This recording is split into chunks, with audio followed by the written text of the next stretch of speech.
As you no doubt saw moments ago, President Obama finished a press conference. Then he's actually leaving the Paris Climate Conference. Jonah Goldberg is with us. Jonah, why are you laughing? Now, come on, why are you laughing? First of all, I'm laughing because you almost caught me reaching for a bottle of water in a Marco Rubio moment. Also, this whole thing is sort of a farce. This idea that somehow getting a whole bunch of cookie pushers from around the world to get together in lavish Paris hotels is, first of all, a huge accomplishment, or second of all, a major rebuke to ISIS is bizarre. I mean, no, when you hear President Obama saying that this is a rebuke to terrorists, the word that comes to mind is not exactly Churchillian. It's bizarre. Anyway, that's why I'm laughing. Earlier, Chris Steiwalt was with us, and he said... I'm sorry. You were reaching for your bottle of water. I couldn't put you on earlier, okay? You needed your drink, okay? And I trust you that it was water. Now, you know what they say, if you don't start drinking in the morning, you can't say you've been drinking all day. But anyway, go on. I forgot what my question was. Where was the president's passion? I mean, it did seem low-key. It didn't seem inspiring. And I didn't catch anything new in there at all. What's happened to this presidency? No, I agree. It was strange. I mean, I joked on Twitter that he's got to figure out a way to move this press conference into an attack on Republican bigotry because it's so bloodless. I mean, that's the only thing he ever seems to get excited about these days. And I suspect, I don't know this, but I suspect that, he's trying to put up a happy face and a hopeful face about what this conference can accomplish.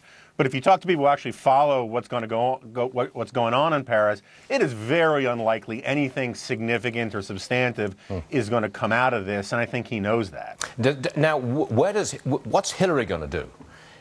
I don't know what her position is on climate change. I don't know how she's going to hew to the latest political wind. I think she's kind of dangling here in the wake of the president.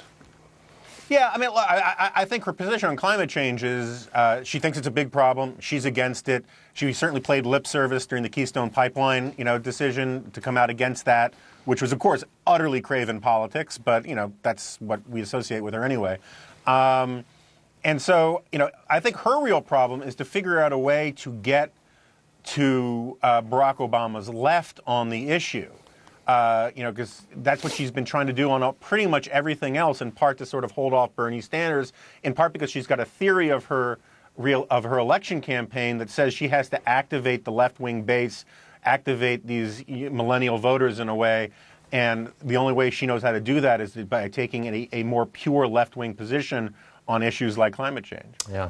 I'm trying for a one-liner that would sum up what the president said, and I'm lacking. I can't find it. It's just not there for me. But try this one. Any TV network which did not run the president's press conference in full would see their ratings go up. Would you agree with me? Oh, I think so. Certainly after the first 15 minutes where people are like, oh, this is going to be like watching paint dry, and he's going to say the same thing over and over again. My guess is that the reruns of The Price is Right saw an inexplicable spike in their ratings this morning on the Game Show Network. Sarcasm is a low form of wit, but we've had a lot of it this morning. It's very effective. Jonah Goldberg, everyone. Thank you very much indeed. Reach for the water. Great to be here. See you later. Now this, substantive and serious. A report in the Wall Street Journal. Companies not spending money. Ashley Webster is back from Paris. Good to be back, sir. And he's read the article. Yeah, no, it's very interesting. We've heard about this before, but essentially companies not reinvesting money into facilities and equipment, those things that are supposed to produce better productivity and eventually raising wages. What we're seeing is they're hanging on to their money, and if anything, they're buying shares back for the shareholders. That share buybacks are up 10% year over year. But for the economy as a whole, this is a really bad sign and a really one of the main reasons why we struggle to get over 2% growth for the economy. I was working with Maria last night, Maria Bonaroma, on the special report, and she said flat out there is a possibility of a recession next year. In fact, the major companies, especially the industrial companies, have said just that. Of course, they're affected by the global economy, but this lack of concern about the American consumer as well has been very uneven demand from the consumer. So instead of plowing back money to build a company. They're just holding on to it or buying back shares to give at least some value to the shareholders.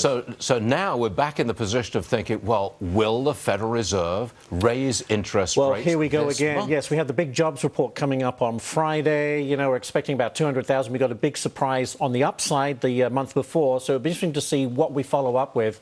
Who knows what the FED, I don't even want to say it. It's your first day back. You don't want to get the buzzer. I don't want to get the buzzer. Okay. But so be it. Welcome back, Ash. Thanks very much. Thanks, Steve.